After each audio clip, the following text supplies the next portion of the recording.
சுடுகாட்டு காளி அண்ணா சுடுகாட்டில் இருப்பாங்க. சிவன் எங்கே இருப்பாங்க? அங்கே தான். சிவன் அங்கே தான் இருக்காங்க, காளிமாது அங்கே தான் இருக்கிறாங்க. இந்த சிவன் காளி,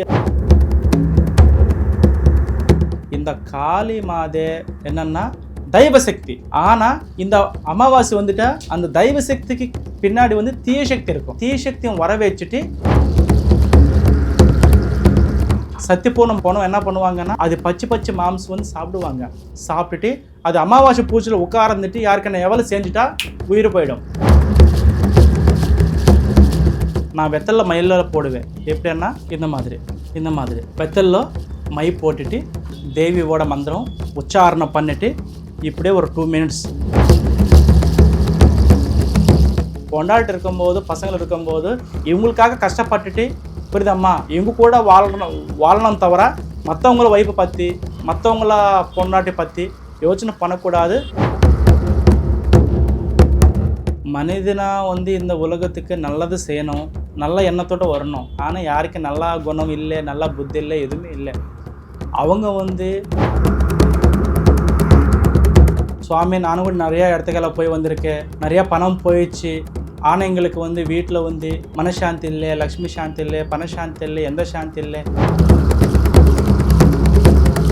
hi, this is VJ Rakshaya பார்த்து ரிஃப்ளெக்ட் ஆன்மீக நேயர்களுக்கு வணக்கம். டெய்லி ஒவ்வொரு வீடியோலையுமே நம்ம பில்லி, சூனியம், ஏவல், குடும்ப பிரச்சனைகள், குழந்தையின்மை, குடும்பத்தில் நடக்கக்கூடிய சின்ன சின்ன பிரச்சனைகளுக்கு எப்படி நம்ம வந்து தீர்வு காணலாம், நம்ம ஃபேமிலியில் எப்படி ஹாப்பியாக இருக்கலாம் அப்படிங்கிறத தொடர்ந்து நிறைய விஷயங்களை பார்த்துட்டு வந்துட்டு இருக்கோம். இன்னைக்கு அந்த வகையில் நம்ம வந்திருக்கக்கூடிய இடம் ஸ்ரீ கருமாரியம்மன் ஜோதிட நிலையம், ஸ்ரீ கே ஐயப்பராஜு அவர்கிட்ட தான் வந்திருக்கோம். வணக்கம். இந்த அமாவாசைக்கு வந்து ரொம்ப பிரபலமானவங்க வந்து காளியம்மா. இந்த காளியம்மா சார்ந்த நிறைய விஷயங்கள் வந்து பேசப்படும். இந்த அமாவாசை சமயத்துல வந்து இறந்த பிணங்களுடைய உடல்களை சாப்பிடுறது, இந்த மாதிரியான சில விஷயங்கள் வந்து சொல்றாங்க இல்லையா? ஸோ அதை பத்தி எங்களுக்கு கிளியரா சொல்லுங்க. அம்மா, இந்த அமாவாசை வந்து நிறைய பேர் வந்து சுடுகாட்டு காளின்னா சுடுகாட்டுல இருப்பாங்க. ஆமா, சுடுகாட்டு காளி அண்ணா சுடுகாட்டுல இருப்பாங்க. சிவன் எங்க இருப்பாங்க? அங்கேதான். சிவன் அங்கே தான் இருக்காங்க, காளிமாது அங்கே தான் இருக்கிறாங்க. இந்த சிவன் காளி ரெண்டு செஞ்சதா சிவசக்தி. நிறைய பேர் என்னன்னா தாந்திரிக முறையில் வந்து நிறைய வித்தை கற்றுக்கிறதுக்காக வந்து சுடுகாட்டில் இருப்பாங்க தெரியுமா? சுடுகாட்டு நியர்பை சுடுகாட்டு பூஜை போடுவாங்க, ஹோமம் போடுவாங்க. இதெல்லாம் வந்து தாந்திரிக வித்தை கற்றுக்கும் போதோ இல்லை அதில் எல்லாமே யாருக்கான ஏவல் உடம்போதோ யாருக்கான பிலிசுட உடம்போதோ அந்த சுடுகாட்டுக்கு போய் உட்கார்ந்துட்டு பிரம்ம முகூர்த்தம் 3 to 3:30 இந்த நடுவில் வந்து அந்த காலு மண் முடி ஷர்ட்டு எடுத்துகிட்டு போய் இந்த மாதிரி கூட பண்ணுவாங்க. புரியுதம்மா? இந்த காளி மாதே என்னன்னா தெய்வ சக்தி. ஆனால் இந்த அமாவாசை வந்துட்டா அந்த தெய்வ சக்திக்கு பின்னாடி வந்து தீய சக்தி இருக்கும். அந்த தீய சக்தியும் வர வச்சுட்டு தெய்வமும் தீய சக்தி ரெண்டும் ஒரே இடத்துல இருக்கும். நம்ம பண்ணுறத ஒரே வழிபாடு பிரகாரமாக தீய சக்தினையும் வர வச்சுக்கலாம், நல்ல சக்தினையும் வர வச்சுக்கலாம். ஆனால் நல்ல சக்தி வந்து நல்லது செய்யும், தீய சக்தி கிட்டது செய்யும். அதனாலம்மா இந்த அமாவாசை வந்து பொணம் சொல்லுவாங்க. பொணத்து மேலே வந்து சுடுகாட்டில் பொணத்து மேலே உட்கார்ந்துட்டு ஹோமங்கள் பண்ணுவாங்க, ஜபங்கள் பண்ணுவாங்க.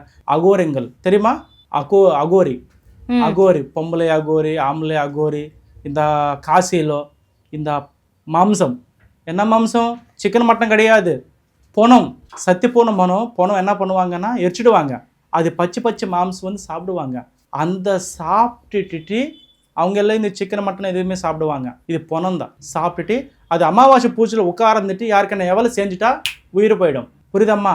பயங்கரமான விஷயங்கள். இந்த புராதனம்னா பூர்வீகத்திலிருந்து இது வருது.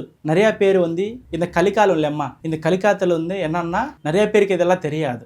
ஆனால் நம்ம மாதிரி சாமியாருக்கு நிறைய விஷயங்கள் தெரியும். எந்த தீய சக்தி இருந்தாலும் எந்த பிரச்சனை இருந்தாலும் அதுக்கு வழிபாடு தெரிஞ்ச ஆளுக்கிட்ட போய் அவங்க பிரச்சனை என்னன்னு பார்த்துக்கிட்டு சரி பண்ணிக்கிட்டா அவங்க வாழ்க்கை நல்லா இருக்கும். நிறையா பேருக்கு வந்து தெரியாது. நிறையா இடத்துகளெல்லாம் போய் காசெல்லாம் கொடுத்துட்டு காசெல்லாம் போனதுக்கப்புறமா நல்ல இடத்துக்கு வருவாங்க. இந்த மாதிரி வந்து நல்லது கெட்டது இருக்குவம்மா. இந்த மாதிரினால தான் நிறையா பேரெல்லாம் போவாங்க. வெளியில் போய் காசெல்லாம் கொடுத்துட்டு ஏமாற்றுவாங்க. புரியுதம்மா? திரும்பி பார்த்து நம்ம திரும்பியெல்லாம் பார்த்துட்டு நல்ல இடத்துக்கு எல்லாம் வருவாங்க. எங்கள் கிட்டக்கும் நிறைய பேரெல்லாம் வருவாங்க. சுவாமி நானும் கூட நிறையா இடத்துக்கெல்லாம் போய் வந்திருக்கேன், நிறையா பணம் போயிடுச்சு. ஆணைங்களுக்கு வந்து வீட்டில் வந்து மனசாந்தி இல்லை, லக்ஷ்மி சாந்தி இல்லை, பணசாந்தி இல்லை, எந்த சாந்தி இல்லை, ஏதோ நடக்குது மேபி, ஆனால் கண்ணுக்கு தெரிய மாட்டேது சுவாமி. அது என்ன ஆனது நீங்கள் தான் பார்க்கணும் சுவாமின்னு அவங்க பார்க்கும்போது அவங்க பேர் வச்சு, டேட் ஆஃப் பர்த் வச்சு, ராசி நட்சத்திரம் வச்சு, அப்பா அம்மா பேர் வச்சுட்டு நான் வெத்தலில் மயிலில் போடுவேன். எப்படின்னா இந்த மாதிரி வெத்தலில் மை போட்டுட்டு தேவியோட மந்திரம் உச்சாரணம் பண்ணிவிட்டு இப்படியே ஒரு 2 மினிட்ஸ் கண்ணு மூடக்கூடாமல் 2 மினிட்ஸ் பார்த்துட்டு அவங்க பேர், ராசி, நட்சத்திரம், கோத்திரம், அப்பா பேர், அம்மா பேர் எல்லாம் பார்த்துட்டு வெத்தலை மை போட்டு பார்த்துட்டா கண்ணுக்கு தெரிஞ்சிடும். அந்த மாதிரி சக்தி என்னோட பெருமைக்காக நான் சொல்கிறது கிடையாது. தாத்தாவோட அப்பாவுக்கு, அப்பாவோட எனக்கு வந்து தொழில பாரம்பரியமாக வந்துக்கிட்டே இருக்குது. ஆனால் இது வந்து நான் வந்து தொழில் முறையில் நான் பார்க்கல. நிறைய பேருக்கு உதவி செய்யணும், புரியுதம்மா. இந்த தொழிலில் வந்து நல்லது செய்கிறதுக்காக தான் கடவுள் இன்னும் இந்த இடத்துக்கு உட்கார வச்சுருக்கிறாங்கன்னு நான் நம்பி தான் இந்த இடத்துக்கு நான் வந்திருக்கேன். நம்மனால வந்து நிறைய பேரெல்லாம் பெரிய உயிர் போகிற நேரத்தில் கூட நம்ம இடத்துக்கு வந்துட்டு நான் நிறைய பேரை காப்பாற்றிருக்கேன். நிறையா பேர்னு சேவ் பண்ணி நிறைய பேரை காப்பாற்றி அவங்க வீட்டில் பணம் வர மாதிரி, பெரியவங்களும் பசங்களை பேச்சு கேட்காம அவங்களுக்கு வந்து நான் உதவி பண்ணுற மாதிரி, இந்த மாதிரி பசங்கள் அப்பா அம்மா பேச்சு கேட்காமலே இருக்கிறதால கூட நான் பூஜை போட்டு பசங்களுக்கு கூட அம்மா பேச்சு கேட்குற மாதிரி, ஹஸ்பண்ட் அண்ட் ஒய்ஃபு அவங்க பிரச்சனைகள் நான் நிறைய பேர் தீர்த்து கொடுத்துருக்கேன். அப்புறம் வந்து ரியல் எஸ்டேட் சொல்லுவாங்க, ரியல் எஸ்டேட் ப்ராப்ளம், அப்புறம் வந்து பிஸ்னஸ் ப்ராப்ளம், அப்புறம் வந்து வெளிநாடு ப்ராப்ளம், இப்போ என்ன லவ் சொல்லுவாங்க, லவ் ப்ராப்ளம், இந்த மாதிரி நான் நிறையா பார்த்துருக்கேன். இப்போ லவ் ப்ராப்ளம் சம்மந்தப்பட்டு உங்ககிட்ட நிறைய பேர் வரது சொல்லியிருக்கீங்க. இப்போ எல்லாமே ஒரு நல்ல லவ்வுக்காக வருமா, இல்லைனா அடுத்தவங்க ஒய்ஃப்காக இல்லை அடுத்தவங்க காதலுக்காக தேடி வரவங்களாம் உண்டா உங்ககிட்ட? கண்டிப்பாம்மா. மனிதனா வந்து இந்த உலகத்துக்கு நல்லது செய்யணும், நல்ல எண்ணத்தோடு வரணும். ஆனால் யாருக்கு நல்ல குணம் இல்லை, நல்ல புத்தி இல்லை, எதுவுமே இல்லை. அவங்க வந்து கல்யாணமாகி குழந்தை குட்டோட இருக்கிறத வைப்புன்னு வந்து ஒரு ஆள் வேணுமனே வசியம் பண்ணிக்கிறதுக்காக அந்த மாதிரி பண்ணுவாங்க, புரியுதம்மா. இவருக்கு கல்யாணமாகும் பொண்டாட்டி இருக்கும், அவருக்கு கல்யாணமாகும் பொண்டாட்டி இருக்கும்.